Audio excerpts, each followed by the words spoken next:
Good morning, everyone.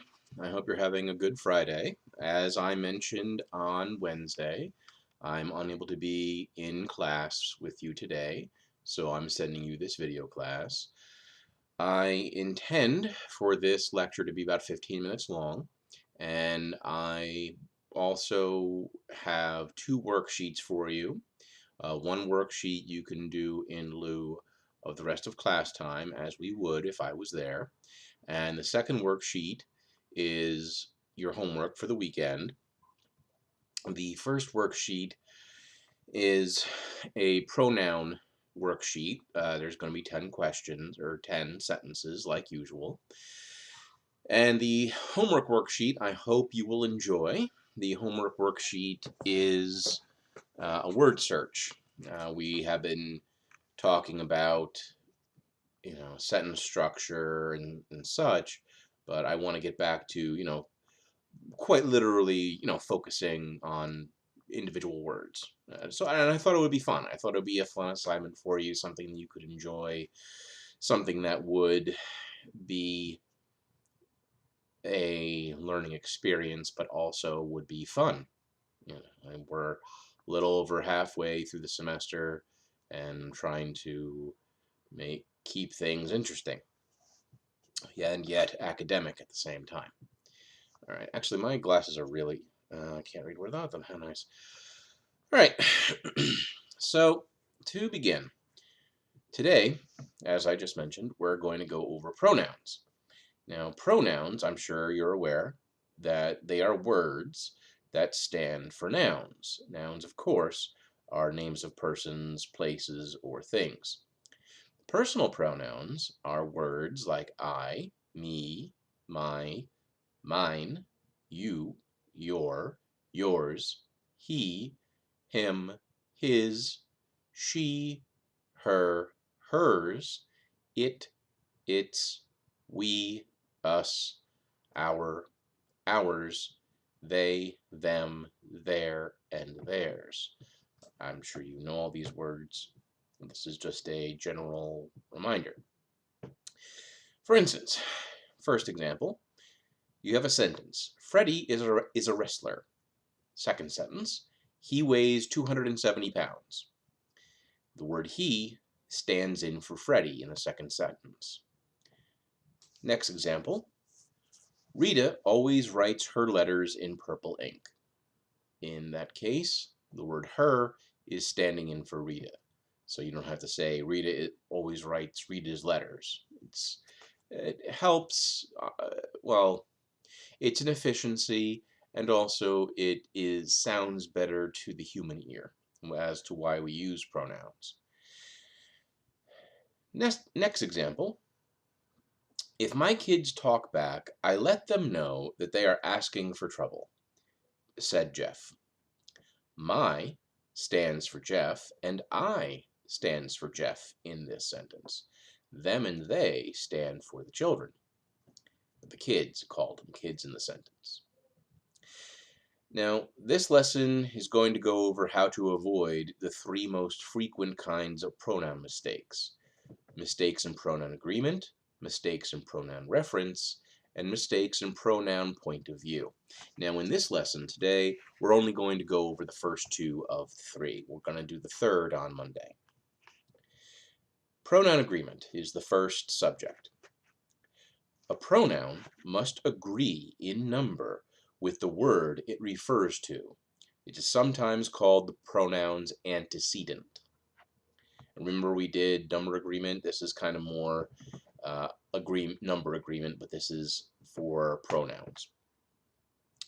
Singular words require singular pronouns, and plural words require plural pronouns. And I know that sounds obvious, but something is news to everybody every single day in this world. So the first example is the book Henry lent me is missing its cover. Here, the word its is a singular pronoun which refers to the book, which is a singular noun.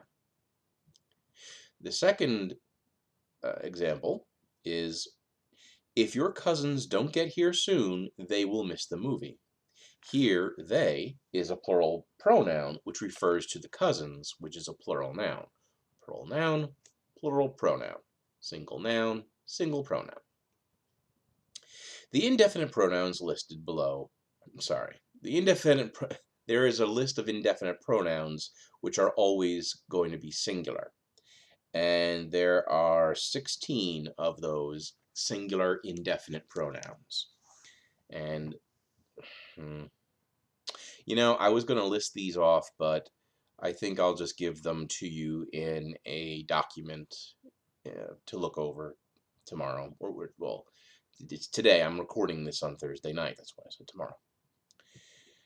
For instance, each, neither, and no one are examples of indefinite pronouns. Now, for this, an example is, each of the wild horses raced for its freedom. Each is an indefinite pronoun, but it's singular, so it's not there, because we're talking about each of the horses, therefore it's singular. Remember that in the exercise of the day, right? Neither of the two sisters, it was a singular. This is the same principle. Next example. Neither of my sisters ever feels like cleaning her room. And this is actually a perfect example. I didn't know this was coming. Like the homework from not the homework, the classwork from the other day. Excuse me. Here it's neither, and it's a singular pronoun, so it takes her as the singular pronoun. It's neither of the sisters. Neither this one nor that one cleans her room. We're only considering one at a time. The next example, no one in the class wanted to read his or her paper out loud. So no one is a singular indefinite pronoun, so we'll take his or it will take her, depending on what you would like. You could say his or her, but it's up to you. You can use just his or just her. Either one is acceptable to me. Now note, in the last example, choose a pronoun that fits a situation. If all the members of the class are male, use the word his. If they are all female, use the word her. If the class includes both men and women, use his or her. If you don't know, or if you are making this up, if this is a story you're writing, you can just decide. It doesn't matter. If you want all the class to be males, fine. If you want the class to be all females, fine. It doesn't matter. You're making up, if you're making up a story, you have control. Now, you can also avoid extra words by rewriting the sentence as a plural. For instance, as a singular, you could say, no one in the class wanted to read his or her paper out loud. But if you don't like that construction, if you think it's a little awkward, you can rewrite it so that you just have to use the plural. And you rewrite that by saying, no students in the class wanted to read their papers out loud. Here, the reference to students is plural, so you would use their. If anyone has any questions, please feel free to email me. I will get back to you within 24 hours. Excuse me. Next, we're going to get into pronoun reference. Now, a pronoun must also clearly refer to the word it stands for. And I know that I've gone over this with a few of you on your papers, that you write a sentence, and it's okay, everybody does it.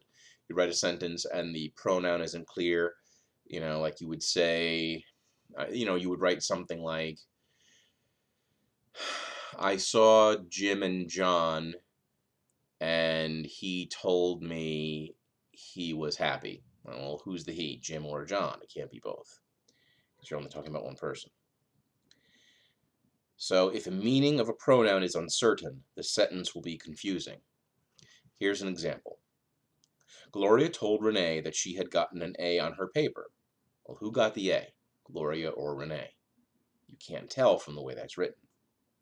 The words she and her could refer to either person. Next example. I wanted a ham and cheese sandwich, but they were all out of cheese. Okay, well, who's the they? Who was out of cheese? The word they isn't referring to anybody.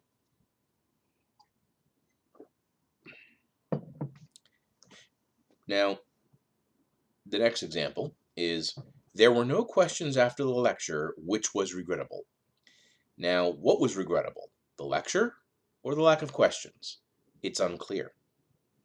Now be careful, and as a second note, be careful how you use the pronouns which and this.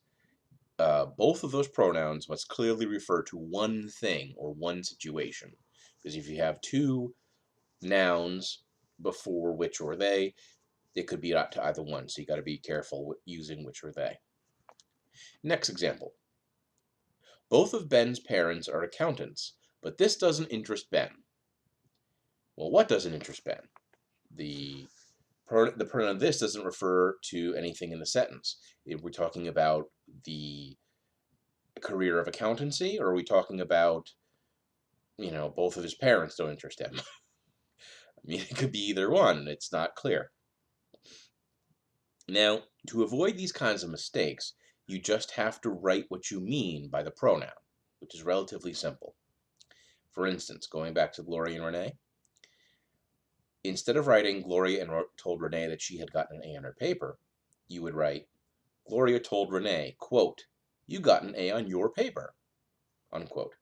Or you could say, Gloria told Renee, quote, I got an A on my paper, close quote, in which case it would be referring to Gloria. I and my, whereas you and your would be referring to Renee if Gloria is speaking. Now, instead of writing, I wanted a ham and cheese sandwich, but they were all out of cheese, you would rewrite it as, I wanted a ham and cheese sandwich, but the deli was all out of ham and cheese. Simple.